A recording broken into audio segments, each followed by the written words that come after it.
Me podrían calificar de asesino porque participé en las ejecuciones extrajudiciales de mi país. Participé en los llamados falsos positivos. Fui oficial del ejército. Entre noviembre del 2005 y mayo del 2006 participé en ejecuciones extrajudiciales porque hacía parte de mi trabajo cuando era oficial. Porque durante mucho tiempo en nuestra formación, en la escuela militar, se nos fue inyectando en el cerebro esa idea de hay que acabar con el enemigo y hay que acabar como sea con el enemigo. Sabíamos que eran ilegales, pero los creíamos necesarios. A las 4 de la mañana, a los 14 años, levantarte todos los días a trotar, sube, sube, guerrillero, tu cabeza arrancaremos, de tu sangre beberemos, tus mujeres violaremos. Y eso al principio es un cántico mañanero para trotar, pero te va calando, te va calando, te va calando. Los saludos a los comandantes, no sé, buenos días mi general, el único guerrillero bueno es el guerrillero muerto. Buenos días mi general, las bajas en combate no son lo más importante, son lo único importante. Entonces todo este tipo de supura de veneno te va calando y eso lo juntas con juventud, con que tienes poder, tienes el poder de ser oficial, lo mezclas con un poquito de inmadurez. En ese entonces nosotros consideramos que había unas vidas que valían más que otras y no sé en qué momento uno toma tan malas decisiones, pero se ve envuelto en todo esto y llega el momento en que te lo proponen tus comandantes y dices sí, eso es lo correcto y es lo que necesita el país y es lo que tenemos que hacer y tenemos que dar resultados como sea y tenemos que acabar la guerrilla como sea y termina realizando ejecuciones extrajudiciales. ¿Puedes detallarlo, por favor? Mira, mi caso particular, a los 19 años era subteniente en el Urabá y empezaron a sacarme unas operaciones un poco más delicadas donde iba a haber más encuentros con guerrilleros y hago amistad con un sargento de apellido Moncada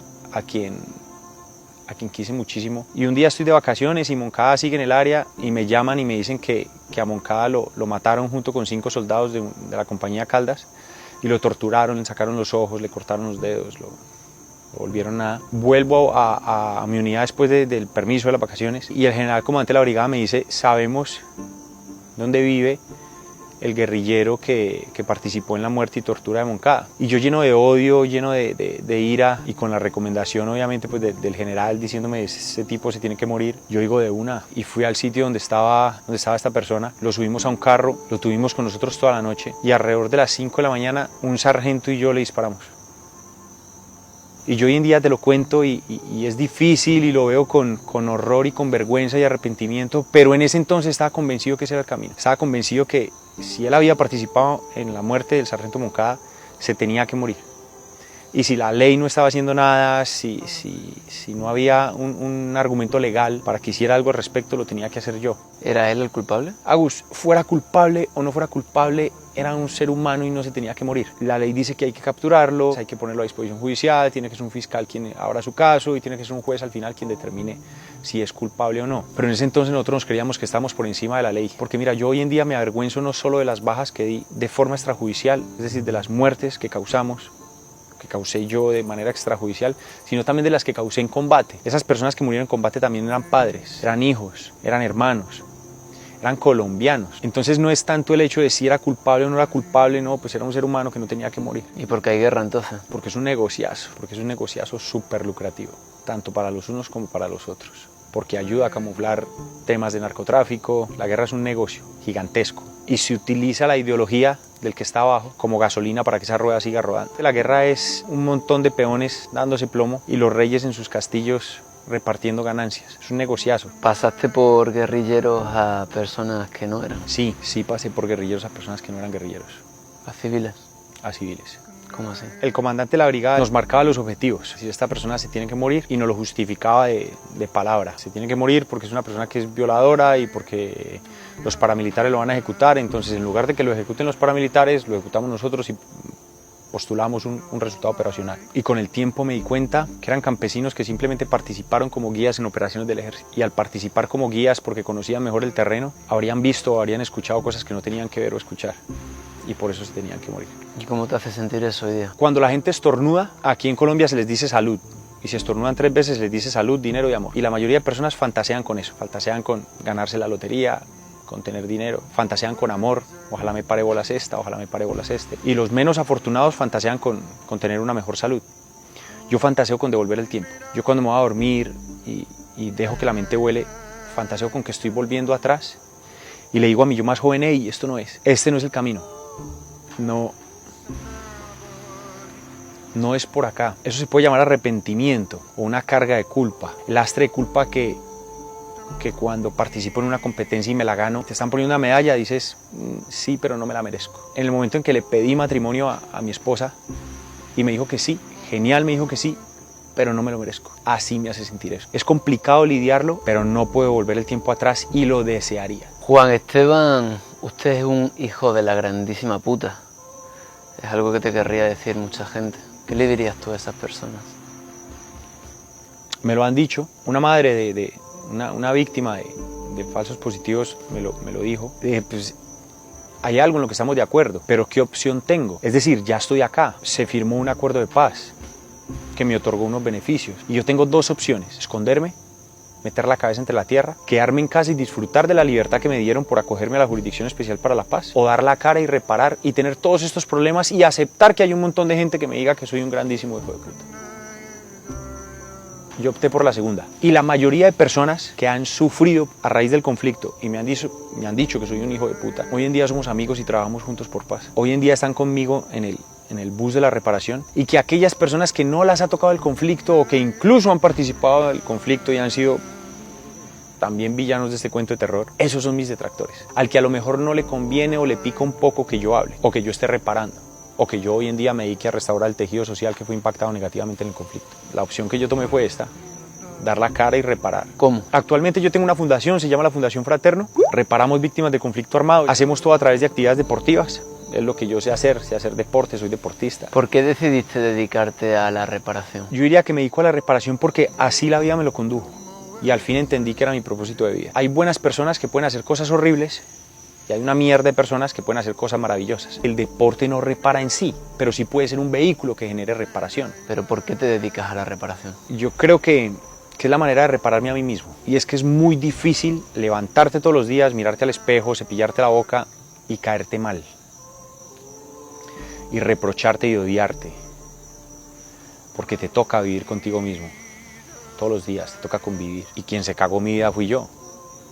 A mí me dieron una orden, pero yo la acepté. Yo fui el responsable. Y reparar a otros ha sido la manera de repararme a mí mismo. Yo he descubierto que reparando me reparo. ¿Y de cara a las víctimas o familiares de las víctimas? Porque se lo merecen y es lo mínimo. Y tiene que haber alguien que lo repare. Y hay un montón de militares y no hay nadie más reparando. ¿Cómo así? De todos los comparecientes ante la Jurisdicción Especial para la Paz, solo hay un proyecto claro de reparación. El resto hasta ahora están medio naciendo. Y están medio naciendo porque también me he dedicado a hacerle ver a otros comparecientes ante la JEP, a otros victimarios, a otros militares que participamos en falsos positivos, hacerles ver que la reparación es importante y que tienen que hacer, que tienen que montar proyectos de reparación. De hecho, a eso nos acogimos a un sistema integral de justicia, verdad, reparación y no repetición. Básicamente no es si queremos, es que lo tenemos que hacer para poder obtener los beneficios que nos han dado. Si de verdad el proceso de paz va a hacer que Colombia viva en una paz estable y duradera, pasa la reparación. Tenemos que cumplir con a lo que nos sometimos y nos acogimos. Pero no ha sido fácil por lo que te decía de la formación que se nos dio. Somos unos 7.000 militares. ¿Dónde están los demás? Pero no vamos mal. Ya hay una semilla en un montón de gente. Ya hay otros militares que han empezado a preguntar. Ya hay otros militares que han empezado a decir, ven, ¿y qué es ese tema de la reparación? ¿Cómo lo hago? Ya hay otra gente que a lo mejor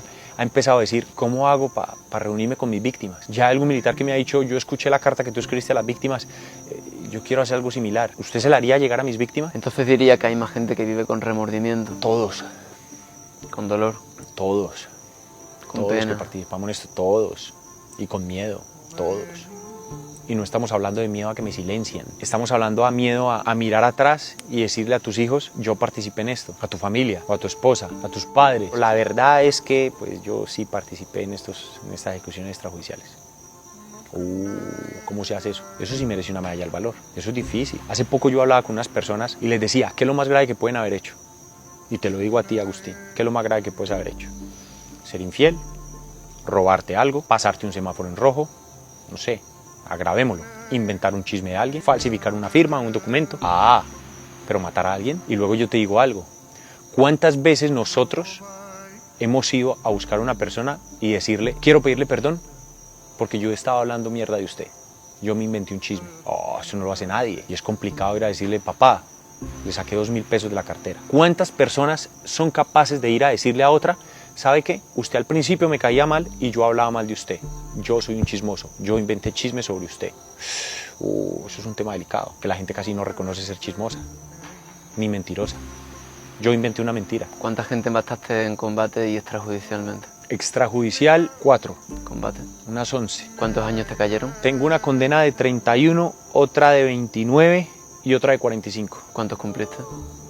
5 años. ¿Cómo te hace sentir eso? Que me gané la lotería. Si tú te ganas un billete de lotería, y vamos a exagerar, ¿en cuánto puede estar el baloto? 25.000 millones. Y te doy una condena de 50 años de cárcel. Tienes que estar 50 años en la cárcel. O te dejo libre y me das el boleto. No sé tú, pero yo doy el boleto. Doy una pierna y doy las dos si hace falta. Me dieron la libertad. No me cortaron una pierna ni las dos. No me quitaron un boleto ficticio que no me he ganado. Me pidieron una sola condición. Piense en las víctimas. Y eso estoy haciendo. Pensando en las víctimas y reparando. Que eso implica dar la cara, que eso implica decir la verdad, que eso implica contar lo que pasó. Da pánico uno ir y decirle a la mamá, fui yo el que rompió el jarrón. Y yo creo que la mayoría en algún momento dijo, yo no fui, fue mi hermanito, se me comió el perro la tarea, es que me pasé el semáforo en rojo porque no lo vi, estaba ya en amarillo, en ámbar y por eso me lo pasé. Pero da pánico ir a decir, no, fui yo. Eso es duro, es durísimo, pero aquí estamos. La víctima te ve y dice, aquí está al frente quien me cagó la vida. Lo mismo te pasa cuando te miras al espejo y estás en mi posición. Aquí está al frente quien me cagó la vida. ¿Podrían querer silenciarte por esto que me estás contando, por esto que estás haciendo? Y seguramente, pero sinceramente, Agustín, es lo que menos me preocupa. ¿Que te maten? Sí, hay algo que no me trasnocha. Eso no me trasnocha ni 5. No me preocupa en absoluto. Me preocupa más el cómo hago para que una madre entienda que tiene que perdonar a aquella persona que mató a su hijo. Eso me trasnocha. Eso me quita el sueño y no me deja dormir. Eso es un rodar constante en mi mente. Eso lo hice mi propósito de vida hasta tal punto que acaparó mi pasión. Mi pasión son los deportes extremos. Y llegó a tal punto en que dije, tengo que utilizar esa pasión que tengo en los deportes extremos para reparar. Y qué mejor acto simbólico, o qué mejor acto de recuperación de la confianza que una víctima ponga su vida en mis manos para que saltemos juntos de un avión. Yo tengo esperanza. ¿En qué? En que vamos a hacer un montón haciendo lo mismo. Y en que mi país va a ser la putería. Porque si somos 7.000 que la cagamos en el pasado, imagínate si hay 7.000 personas realizando proyectos de reparación a lo largo y ancho del país. No vamos a hablar de Colombia, vamos a hablar de Noruega. Noruega nos va a llamar a decirnos, venga, ¿ustedes cómo es que reparan? No es fácil pararse ante todo el mundo y decirle, yo la cagué, pero no la cagué de que me robé 2.000 pesos o de que inventé un chisme sobre usted. Yo la cagué porque quité una vida que no tenía que quitar. Y no sé cómo sale la valentía o no sé cómo sale el arrojo para poder decirlo, pero yo creo que viene de la esperanza que mi país va a ser 7.000 proyectos de reparación a lo largo y ancho del país, quitándole la etiqueta de víctima a las personas y poniéndole la etiqueta de victorioso, ayudándole a recuperar las 3 S, la seguridad en sí mismo, la seguridad en los demás y la seguridad en su proyecto de vida. Yo sé que la cagué, pero yo tengo 2 opciones, me quedo en mi casa o me pongo a reparar. Y el reparar implica dar la cara. El punto está en que en mi país no hemos logrado comprender que el culpable no es solo el que tiró el gatillo. Y yo no quiero con esto justificarme ni decir atenúeme un poquito la culpa que yo cargo, pero yo recuerdo perfectamente cuando estaba en el 2006 y quedaba a tomarme una cerveza con mis amigos, médicos, abogados, y me decían, ¿cuándo va a acabar con toda la guerrilla? ¿Cuándo los va a matar a todos? Y cuando salían bajas en las noticias aplaudían. Es que el camino es matándolos. Entonces enfermos hemos estado todos los colombianos de ese bicho que se llama guerrerismo. Y colombianos, y creo que eso puede llegar y se puede generalizar hasta latinos. ¿Y por qué no los seres humanos? Porque la primera reacción es, deberían matarlo. ¿Hizo tal cosa? Pena de muerte. Que lo maten, sin un juicio, sin saber si es verdad. O cuántas personas van conduciendo y cuando se le atraviesa a alguien, lo primero es, ojalá te estrelles y te mates. Todos estamos parados en el borde de un precipicio y estamos a 1 centímetro de convertirnos en ese monstruo que tanto criticamos. Pero para mí hay esperanza, que si la hay, mi país es una chimba. Tú estás viajando en mi país porque mi país es una chimba. Lo es. Y mi país va a ser la verga en el momento en que haya 7.000 proyectos de reparación a lo largo y ancho de esto. Y el uno tenga guarderías para reparar víctimas del conflicto armado, y el otro no repara a través del deporte, sino que repara a través del arte, y el otro pinta y hace esculturas, y el que es abogado asesora gratuitamente a víctimas del conflicto armado. Hay miles de cosas. Yo me di cuenta que mi proyecto de reparación estaba acá en la nariz y yo no lo veía. Siempre nos acostumbramos a satanizar a aquella persona que ofendió. Hablamos mal del que comete los errores, y queremos que se muera, y queremos que se pudra en la cárcel. Pero nadie dice, a mí me gustaría verlo reparando. A mí me gustaría verlo reparando todo el daño que hizo. Yo sé que la empecé cagando. Pero yo quiero llegar al otro lado y que el padre me diga, empezaste perdiendo 5-0, pero remontaste. Y sacarle una sonrisa. Yo no quiero más. Yo no quiero lo que me decías del beneficio de la JEP, de que entonces ahora sí puedo estar libre. Ya lo tengo. No tengo que luchar por él, yo firmé y me lo dieron, ya está. No tengo que hacer ninguna pantomima para mantenerlo. De hecho, al que no está haciendo nada, ahí lo mantiene. Y está más tranquilo que yo sí tengo un montón de miradas y un montón de señalamientos diciendo, esto es un hijo de puta asesino. Es decir, me estaría ahorrando un montón de cosas. Pero si yo llego al otro lado y el man me dice, ¿remontaste? Ya me voy con un canto en los dientes. Ayer tuve una reunión con madres que perdieron a sus hijos en falsos positivos y una de ellas se me acercó y me dijo, todo esto después de una charla súper complicada donde el asunto empezó así, eres un hijo de puta. Y al final se me acercó y me dijo, ¿y le puedo hacer una pregunta? ¿Usted cuánto mide? Le dije, yo mido 1,91. Me dijo, mi hijo medía 1,90. Me dijo, ¿le puedo dar un abrazo? Y la abracé. Y me dijo, ¿se siente lo mismo que abrazar a mi hijo? Él era así de grande. Parce, si eso no es restablecer el conflicto, si eso no es restablecer el daño que hicimos, ¿qué es? Explíquenme qué es reparación y yo me subo a ese bus y aprendo. Parce, si eso no es reparación, enséñenme qué es reparación, que yo lo hago. A lo mejor paren un poco la crítica, paren de señalarme y díganme, camine por acá y yo camino por ahí.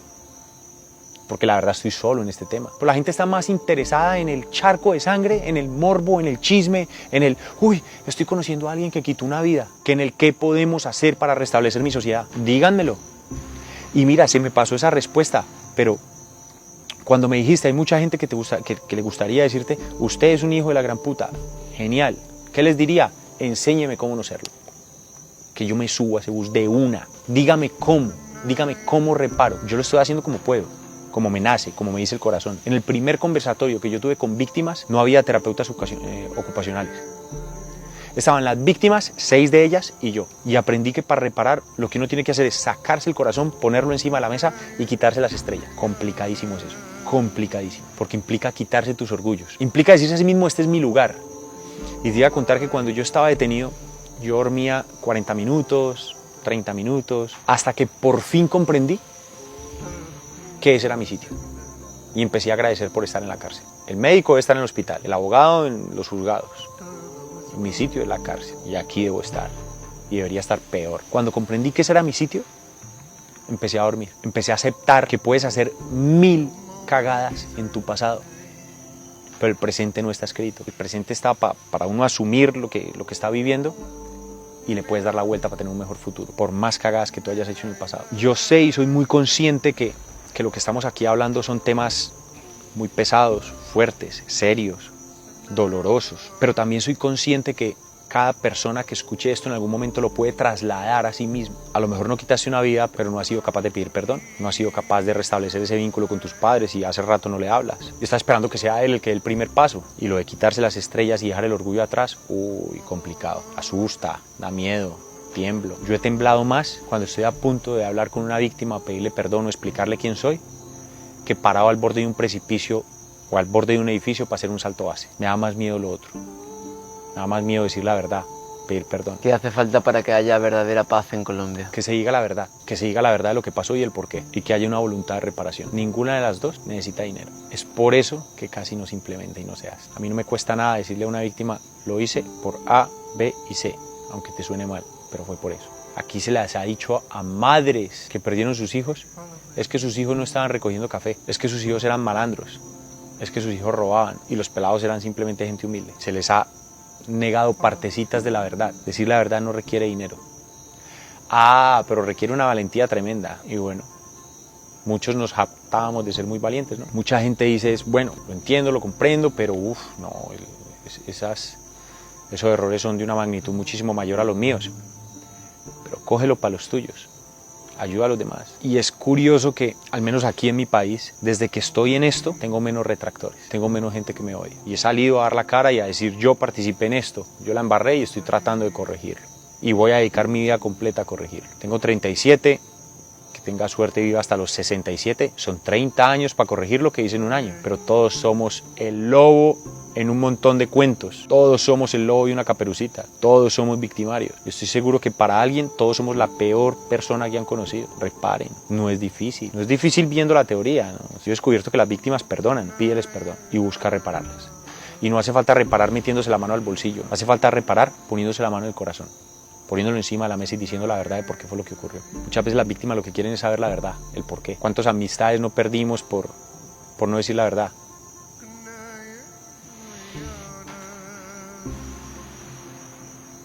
A reparar porque el mundo está muy dañado. Que así sea, Juan. Que así sea. Amén.